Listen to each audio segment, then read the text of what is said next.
Hi, I'm Theresa and welcome to my channel and welcome to the middle of the year. I can't believe it. How are we this far through the year? And also welcome to the mid-year book freakout tag. I do this tag every year. I love it. I love just getting a moment to round up some of the books I've loved this year, some I've not so much loved, some surprising books, some disappointing books, books I'm looking forward to, all that good stuff. So, first of all, I have to apologise because when it comes to these tags, I'm terrible at picking like a separate book for each prompt. So I'll have multiple books for some prompts, or I'll do the same book over and over again because it's a favourite and it's surprising and it's a new favourite author and it's all these different things. So yeah, apologies in advance for that, but you know that I'm very, very passionate about these books that I will be talking about a lot, as well as of course some others sprinkled in. And yes, without further ado, let's start on the questions. So the first one is your favourite book so far of 2022. I couldn't pick one, so I have three.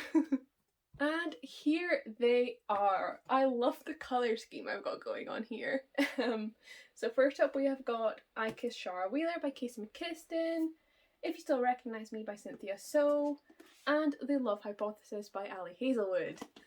Now, I've clearly been in a contemporary kind of mood when it comes to my favourite books this year. Not super surprising, it is my favourite genre. And yeah, I'm just going to talk quickly about these because I will be talking about these throughout the video, so it's good to just introduce you to them now if you're not already familiar. First up is I Kissed Shara Wheeler. This is Casey McKiston's YA debut, and it is fantastic. I loved it so much. Just like all of Casey's other books, Red, White and Royal Blue and One Last Stop, it's a favourite, it's fantastic, it has everything I love about Casey's writing, but for a new audience, and it's just phenomenal. I love it. So this follows Chloe Green, who lives in a small Bible Belt town, and she has a very fierce rivalry with kind of it girl, princess of her school, Shara Wheeler. And when Shara Wheeler kisses her and then disappears on prom night, Chloe Green is incensed. She is not going to win valedictorian by default because Shara Wheeler's just fucked off some way. No, she's going to track her down and she's going to win properly. And so this follows Chloe working with a couple of other guys to track down Shara Wheeler, who are all connected to Shara in some way. And it just has the most gorgeous, gorgeous friendship, which is something I love about Casey's books. It's just the relationships between the characters, both romantic and platonic, are fantastic. So I really, really loved that in this book as well. And it was just absolutely fantastic. I loved it so much. I do have a reading vlog, which I will link down below, where I go more in depth on my opinions on this book and then do a little review at the end, where again, very in depth, talking about all the different aspects of this book I love, because there are many. Next up is If You Still Recognise Me by Cynthia So. This is a new favourite and one that really took me by surprise. And I'm just so glad it did. I'm so glad I picked this one up because it was just everything I want in a book. Like, as I was learning more about this book and seeing it recommended somewhere, it'd be like, oh, it has this trope that I love. Oh, it has this that I love. It has this and this and this. And I was like, wait a minute, this is starting to sound like my ideal book. I need to read it. And then it was my ideal book and I had a fantastic time with it. So this follows Elsie, who has a crush on her internet best friend Ada, and she's gearing up to tell Ada about her feelings. And then Joan walks back into her life, Elsie's childhood best friend, who she felt a connection to like she's never felt before, like she's never felt since. And when Ada tells Elsie about her grandmother and her possible romance with another woman when they both lived in the UK, where Elsie's from, Elsie decides to track down this other woman and reunite them and reignite their love and everything as this kind of grand gesture to prove her feelings to Ada. And so Joan and Elsie's best friend are taken along on the ride, and it's just this most absolutely gorgeous, touching story of friendship and like first romance, and it's just so sweet and lovely. It's pitched as the falling in love montage meets Heartstopper, which is like all you need to know to read it if you're a fan of my channel and you're a fan of those books, which I most definitely am. It's just such a wonderful, wonderful time. I love it. And so the final favourite might be a bit of a surprise, and that is The Love Hypothesis by Ali Hazelwood. I had just the best time reading this. I haven't loved a book and been so into it and invested in it and invested in the romance in a long time the way I was with this. And it was just the best time.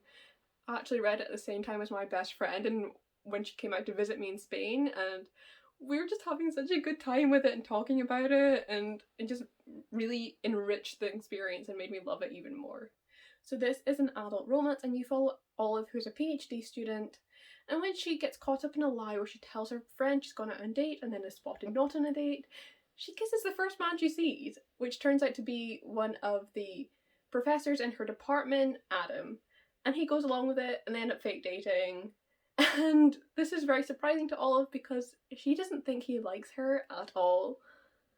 But they go and they have these dates and they get to know each other, and you know how fake dating goes, and it's just such a fun time. I really, really enjoyed it. Ali Hazelwood's books are all very STEM focused and follow women in STEM and talk about a lot of their experiences in this environment, which is very, very male dominated. And as Ali Hazelwood is also in STEM, I don't actually know exactly what she does, but she's very sciencey and she's writing from her own experience, and I just find it so interesting, and I just really enjoyed that aspect of these books as well as the romance. I love the romance. And the next prompt is the best sequel you've read this year, and that is A Cruel and Fated Light by Ashley Shuttleworth, which is the sequel to A Dark and Hollow Star, which was one of my favourite books of last year, and this book definitely lived up to that. I had such a good time with it. It's so big. And I just loved being reunited with these characters back in their head, back in this world. It was just a grand time. I really, really enjoyed it. So A Dark and Hollow Star is a YA urban fantasy, and you follow 4 queer teens who all get kind of involved in these ritualistic murders happening in their community. They're all part of the Fae courts, though in different ways, and they seem to be the only ones who care when these Ironborns are murdered, who are half human, half Fae. And so they all begin working to solve these murders and then eventually end up working together. And I just really love them all as individuals, but as also as a group, as the romantic pairings. It's incredibly queer. You have a main sapphic couple and a main Achillean couple, and it was just a fantastic time. I had such a blast being back with these characters. This one, you very much lean on from what you've learned in the end of the first book and all these developments and bigger players getting involved. And I really like in a fantasy when there's a lot of political machinations going on, there's lots of like not knowing who to trust, all of that, alliances and everything, and you definitely get that in here, and I just find it so interesting to read, just not knowing who you can trust, what to believe. It's so interesting, so fun, and I just had the best time reading this. And yeah, I definitely recommend this series. This is the second book in a quartet, I believe. Next up is a new release that you haven't read yet, but you really want to, and that has to be She Gets the Girl by Rachel Lippincott and Alison Derrick. I have been looking forward to this book so much, and now I have it. I have an ARC that the authors sent me, which is very, very sweet of them, especially since it arrived when I was away the day after I left, so I couldn't read it, even though I technically owned it for like 4 months. But now I have it and I'm home and I can read it, and I'm so excited to read it.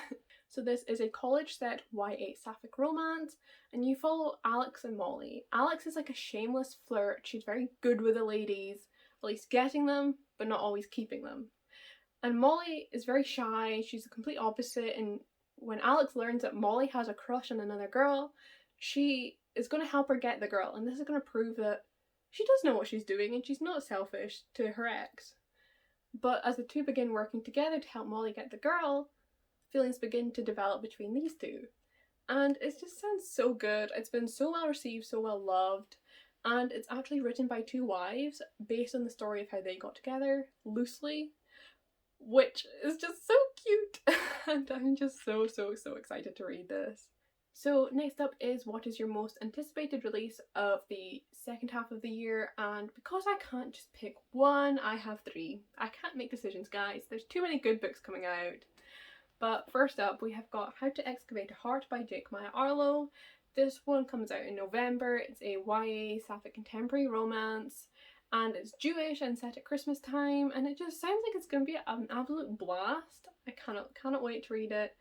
And then we have also got Babel, or The Necessity of Violence, an arcane history of the Oxford Translators Revolution by R.F. Kuang. I also have a review copy of this one on my Kindle, and I'm so excited to read it, but so intimidated by it. This is a dark academia story that deals with translation and its links to colonialism. And as someone who studies languages and translation, that is such an interesting theme to me. And I just really cannot wait to read it. It's gonna be so good. I've seen so many good reviews. I'm just a bit intimidated that I'm not smart enough for it. But I'll give it a go. And finally, we have got the Sunbearer Trials by Aidan Thomas. Aidan is the author of Cemetery Boys, which took the world by storm and I absolutely adored, so I'm so excited to read their new release. Saying that I've not read Lost in the Neverwoods yet, but it'll happen. So this book is kind of pitched as Percy Jackson meets the Hunger Games, and it just sounds so fun. It's a group of semidioses who are all competing together in this Hunger Games-esque competition, and I honestly don't know too much more about it than that, and I don't really want to. I want to be taken by surprise.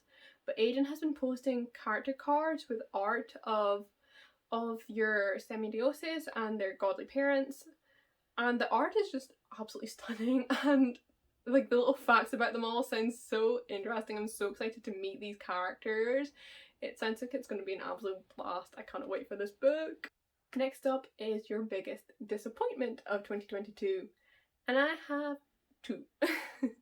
First up is Jade Fire Gold by Junsi L. Tan. This is a YA fantasy. I don't even know if it's a standalone at the beginning of a series. I thought it was a standalone. I don't see anything for a sequel, but it's definitely set up to be the first in a series. So I don't really know what's going on there. But this one I was really looking forward to. It sounded amazing, and the main romance is meant to have Zutara vibes, like Zuko and Katara from Avatar The Last Airbender. I love their dynamic. I was so excited to read something with their dynamic, but the book just fell so flat to me. I didn't feel like any of the characters or plot or anything was well developed enough. The world building, very interesting, but needed more developing and more focus on it. I don't know, it's just everything had potential but wasn't well developed enough, I thought. And I thought some of the tropes and such that were used were very basic and generic, and there wasn't anything particularly special done with them to make the book stand out. And it was just a bit of a letdown, to be honest. And I'm so disappointed because it sounded like it could be really good. And the other book is Iron Widow by Ziran J. Zhao. Now, to be clear, I think I gave this book 3 stars. Like, it's not horrible. It's just, it was one of my most anticipated releases of last year. I've been looking forward to it since the deal announcement years ago. And it just wasn't great. I had some issues with it while I was reading.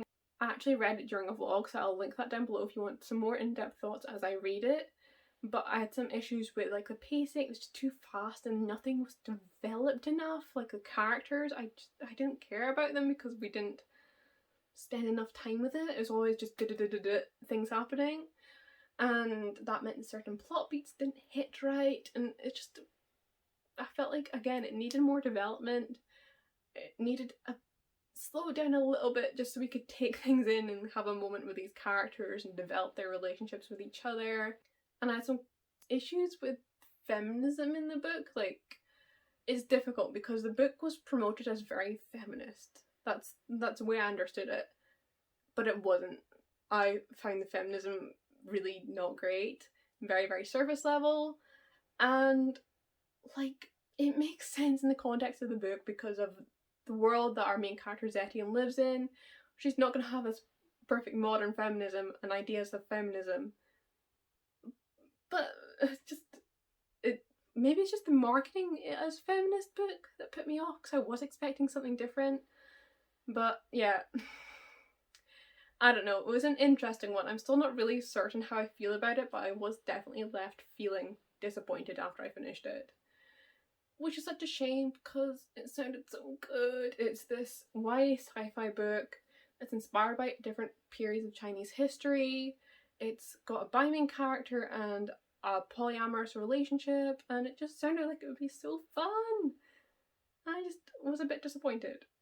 On a more positive note, the next prompt is what is my biggest surprise? And for me, that was The Love Hypothesis by Ali Hazelwood. I was not expecting to love this as much as I did. You know me, I don't particularly often read straight romances, particularly adult ones. Like, I've only recently gotten into reading adult romances in general, and they are always queer. But I picked this one up because it was very hyped and I wanted to try it, and it was like 99p on Kindle. I just had the best time. I can't get over it. And I just. Uh, and actually, I read more by Ali Hazelwood and I also really liked it, so now I'm trying other adult straight romance because there's just something about it that my brain seems to love, and I just eat it up. I don't know what it is, but that just seems to be the kick that I am on just now. It's just straight adult romance. I will also mention, I believe that Olive is written as demisexual. It's not on page for it, but some of the comments that she's made, and I've actually seen that in some of Ali Hazelwood's other books, it makes me think that she would be somewhere on the asexual spectrum, but yeah. Anyway, it's still a massive surprise, but a good surprise. I had the best time with it. And the next prompt is your new favourite author, whether that is a debut author or someone that's new to you. And that for me would be Cynthia So, then Ali Hazelwood. As I've kind of alluded to, I have been reading a few Ali Hazelwoods. I've now caught up on all of her published works, and I have loved them all. I've loved them all so much. Even like her little novellas. I've currently read 2 out of 3 because the third one releases tomorrow as I'm filming this. But like, I gave them 5 stars. I gave Love in the Brain, which comes out later this year, 5 stars. I just had the best time with them all. I don't know what it is. But yeah, I would say they are very, very formulaic, and it's something that doesn't bother me so much because I'm enjoying them, but I can see why a lot of people would go off them because her main characters are pretty indecipherable from each other. They're all similar both physically, like in build, but also in personality. The love interest, same idea, similar personality, similar build. The girl's always very small, the guy's always very big, that kind of thing. And then the tropes that are used often like dislike or hate to love. He's grumpy, then he's protective for her, these things. I like that, I don't mind it. But it's repetitive, so I understand why some people wouldn't. But it's working for me, I'm enjoying it, so that's that. And then we have Cynthia So. I just adored this book, as I've said, and just the writing and the feeling in it is just, it worked for me. I loved it so much. I really want to read more of this author's works whenever they're published. I will be there, I'll be pre-ordering. I cannot wait to read more from them. And the next prompt is your newest fictional crush, and mine is also from this book. And that is Joan, who is the best friend that suddenly walks back into Elsie's life.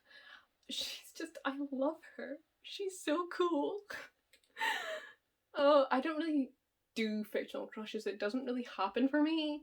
I just really love Joan, and there's some scenes with her that just make me go like this. I love her.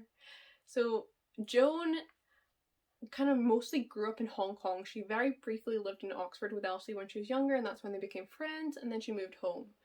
And Joan is a lesbian, so she has had her most formative years in realising she's a lesbian in a very different culture to Elsie and to me, living in Hong Kong, so she experiences this differently. And there's also her gender expression, which is different to how it would be in the UK. She calls herself a TB, a tomboy, rather than like a butch lesbian, that kind of thing. And I just find that all so interesting and so lovely to see a non-Western perspective on queerness and how it looks different for different cultures. I just really enjoyed that. I just loved her character. I love her. And there are also the men of Ali Hazelwood's books, but we don't need to talk about that. And then next up is your newest favourite character, though I'm going characters and saying the cast of I Kissed Shara Wheeler. I've said it a million times, I love the way Casey McKiston writes characters. They do it so well. They have some talent that's beyond my comprehension for creating these amazing characters. And I Kissed Shara Wheeler was no exception. I loved Chloe and Shara as the kind of main characters, but also Smith and Rory, who are the 2 boys that help Chloe find Shara. And I just loved them all together and apart, and there's so many scenes with them just being friends that are so sweet and lovely, and I'm like, I want to be there, I want to be friends with them. I love this cast. I love all the casts in Casey's books. Like, There's also Chloe's best friend, who is like very like me, who I also love. So yes, this book was just a fantastic time. Characters are amazing. I love them all so much. I want to be their friend. The next prompt is a book that made you cry. I don't typically or often cry at books. It has to be something pretty impressive to make me cry. But I'd say the closest would have been, once again, If You Still Recognize Me. It's just so touching and emotional, and I just loved it. Yeah, I've talked about this enough, but here it is. Runners up would probably be A Cruel and Fated Light and Radio Silence, which I both read very recently and really enjoyed. They're both quite emotionally heavy. Had a great time with them. Well, Cruel and Fated Light, the ending is emotionally heavy, the rest of it's just fun. This one's more emotionally heavy throughout, and again, just great times. Didn't quite make me cry, but definitely there was some emotion going on. So next up is a book that made you happy. I've once again got 3, and in complete contradiction to my last answer, I've got A Cruel and Fated Light. Just the rest of the book, other than the ending, was so happy and joyful. Just being back with these characters, I love their banter, I love everything about them. It just made me so happy. There's like humorous moments that really get me. I just really enjoyed the book. And then next we have I Kissed Jar Wheeler. Once again, the characters, the humour, just the way Casey writes humour, it's my type of humour. It really works for me. I loved the characters, I loved everything about it. It made me so happy. I just had the best time.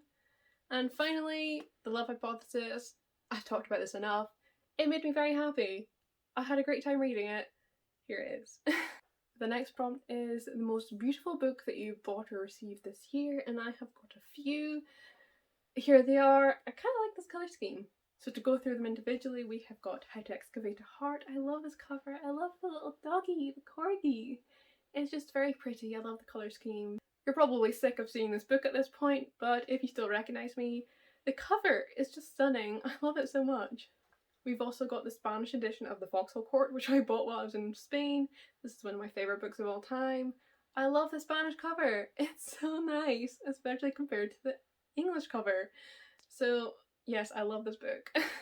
And then next up is The Midnight Girls by Alicia Jasinka.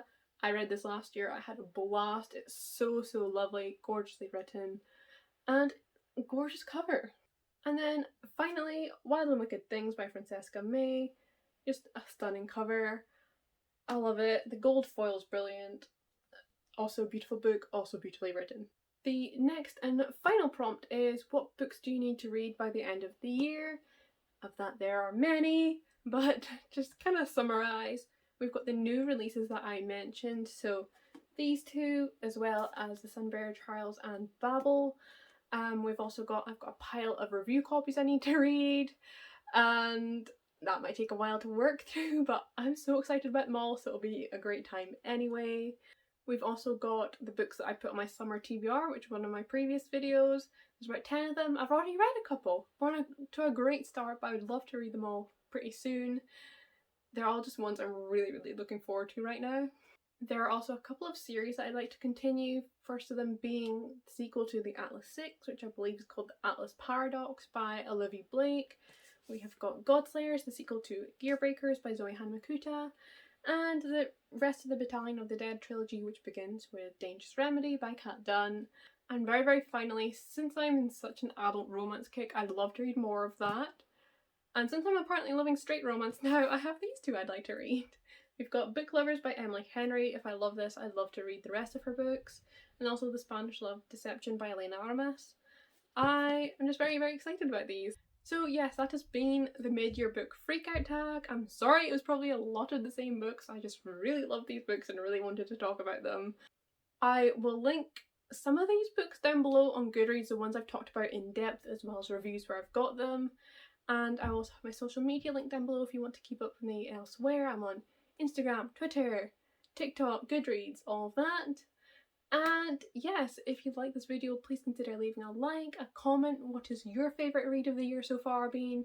Have you read any of these? Let me know. And also subscribe if you haven't already. Thank you very, very much for watching. I hope you've enjoyed, and I'll see you in another video soon.